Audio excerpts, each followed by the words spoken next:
Hey, good morning, good afternoon, good evening. This is Alan Burgos from the hashtag Walk with Land channel. Welcome and welcome back to our channel. If you're not yet subscribed to our channel, please do it so now so that you can be a part of this growing family. We are now officially 7,164. Konti na lang guys, ano na po tayo? No? Ano na po tayo? Tag doon? Konti na lang po at mag 7,200 subscribers na lang po tayo. Maraming maraming salamat po sa inyong lahat. Okay, so ang ano po natin, ang pag-usapan po natin ngayon ay yung ano po no kay ah, Pangulong Gloria Macapagal Arroyo, no? Birthday po kasi ni Pangulong Gloria Macapagal Arroyo ngayon. Okay? So ano po natin, no? Paghuntahan po natin, sino nga po ba ito si Gloria Macapagal Arroyo? No, so sabi nga nila dati is uh, iron lady ito, no? Nung panahon na naging pangulo siya from 2001 to 2010. Baka itanong nyo, bakit ano? Bakit 9 years? 'Di ba every 6 years lang? Kasi po pinalitan niya po si dati Pangulong Erap Estrada mula nung 1998 hanggang 2001. Okay, yan. Sorry, naging Vice President pala siya mula 1998 to 2001. Tapos noong 2001, pinalitan niya si Erap at naging ano po yan, naging Pangulo ng Pilipinas. At pagkatapos doon, ay tumakbo po siya noong 2004. Okay, nanalo po siya doon. Alright? Sige po, ano? Siya po ay 14th President of the Philippines. No? She is the longest serving President of the Philippines since Ferdinand Marcos. No? So, ano po yan, naging Vice President po yan, naging pang-sampung Vice President po ng Pilipinas mula nung 1998 to 2001 under nung sabi nga natin yung president natin noon ay si Joseph Ejercito Estrada, no? So siya ang ano natin, no, first female vice president natin, no, despite having ran on an opposing ticket. No, she was also a senator, no, from 1992 to 1998. No, after her presidency, she was elected as the representative of Pampanga Second District in 2010 and later became the Speaker of the House of Representatives on 2018 to 2019. She was also serving in the Congress as a Deputy Speaker from 2016 to 2017 and from 2022 to 2023. Kaya lang na-demote po siya kasi sa ano no mga ano niya no mga aktibidades niya sa buhay, yung aktibidades. Hindi, yung mga ano niya no para perceive na pagsalungat niya, perceive na pagkampi niya sa ba. Okay. Ayan. Now, ano rin po 'to, ah, naging kalaban po ito ng mga rebelde, no? Yan si sino ba mga rebelde doon? Si Trillanes, no? Yan. Now, ano po yan, no? So, alam naman natin na anak po ito ng dating Pangulong Diosdado Macapagal, and then nag-aral po ito sa Georgetown University. No? Classmate niya po si Bill Clinton. Tapos naging professor din po yan sa Ateneo de Manila University and naging professor po ni Benigno Aquino III yan. No? She entered the government in 1987 under the presidency of Corazon Aquino as Undersecretary of Department of Trade and Industry. No, so after Estrada was accused of corruption, Arroyo resigned her cabinet position. Naging cabinet member po yan ni Erap Estrada din as DSWD Secretary.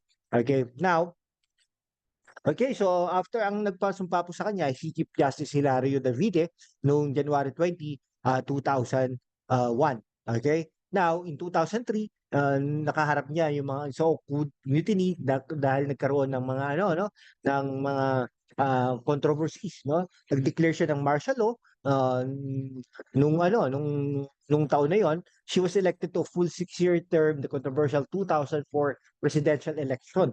And then was sworn in June 30, 2004. So following her presidency, she was elected as a congresswoman in her home district, making her the second Philippine president after Jose Laurel to pursue a lower office after their presidency. Siguro, mahirap talaga na hindi magsilbi sa bayan. Now, in 2011, Arroyo was arrested, no, and held at the Veterans Memorial Office Medical Center in Quezon City under charges of electoral sabotage, no, but released on bail in July 2012. No.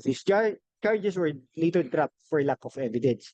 She was rearrested in October 2012, on false charges of misuse of $8.8 million in state lottery funds. Okay? So she was given a hospital arrest due to a life-threatening health condition certified by her doctors. So during the presidency of Rodrigo Roa Duterte, the Supreme Court acquitted her by a vote of 11-4. Also, the Supreme Court declared the Department of Justice hold departure orders unconstitutional. So Arroyo lawyers stated afterward that she no longer needed her medical paraphernalia, releasing her from the hospital. Opo, naalala po natin ito, no? Si dating presidente, naka-wheelchair pa yan, naka-neck brace pa yan. No? Baka naman totoo, hindi naman natin alam. Okay? Now, Arroyo is also a member of the Philippine Academy of Spanish Language. Oh, napakagaling na sa Espanyol nito. No, now in July 23, 2018, Arroyo was elected Speaker of the House of Representatives during the Duterte administration. No, now pinalitan niya si Pantaleon Alvarez dahil nga, no, ano to no, parang kinampanya ni Mayor Sara Duterte at the time. No, ano ang anak ni Pangulong Rodrigo Roa Duterte. So yun, ito naging ano to, no? Naging Speaker of the House, no? Okay? Naging ano pa to, no? Presidente ng Pilipinas, naging Vice Presidente ng Pilipinas. Na huwag na rin natin kalimutan na naging senador din ito ng Pilipinas. Mula noong 1992 hanggang 1998, 3 taon lang pala ito na naging senador, no? Pagkatapos noong 1998 ay tumakbo na siya bilang pangalawang Pangulo ng Pilipinas, nanalo po ito, no, under the Lakas NUCD. Okay? So ang ano po noon, ang Pangulo po niyan nung tumakbo siya ay si Joe De Venecia. Okay? Yan. Now, Arroyo resigned from the cabinet in October, distancing herself from Estrada. Yan. In-accuse naman ni Chavit Singson ng corruption ang Pangulo at the time. No? Ayan, 2001, 2004, yun yung ano, ang daming controversies. Kaya 2004, presidential election, yung Hello Garci, nanalo po siya doon. Okay, yung election rigging. Ayun, no? Tapos nung full term, kay Hilario Davide din siya nanumpa. No? Sa Cebu City naman siya nanumpa noon. Okay? Now, noong 2006, nagkaroon ng state of emergency at si economy na paayos naman niya. Pero ano pa rin, no? Marami pa rin mga perceptions at saka tapos naging House of Representatives. In 2011, nagkaroon ng spinal surgery. 2011, nagkaroon ng hospital arrest. Nagkaroon 2014, medical problems and reapplication for bail. And in 2015, United Nations Working Group for Arbitrary Detention, okay, etc., etc. No? Now, yung nag-dismiss sa kanya, ang ay marami, no? Si Velasco Jr., Bernabe, De Castro, Peralta, Bersamin, Del Castillo, Perez, Mendoza, Reyes, Brion, and Herdelesa.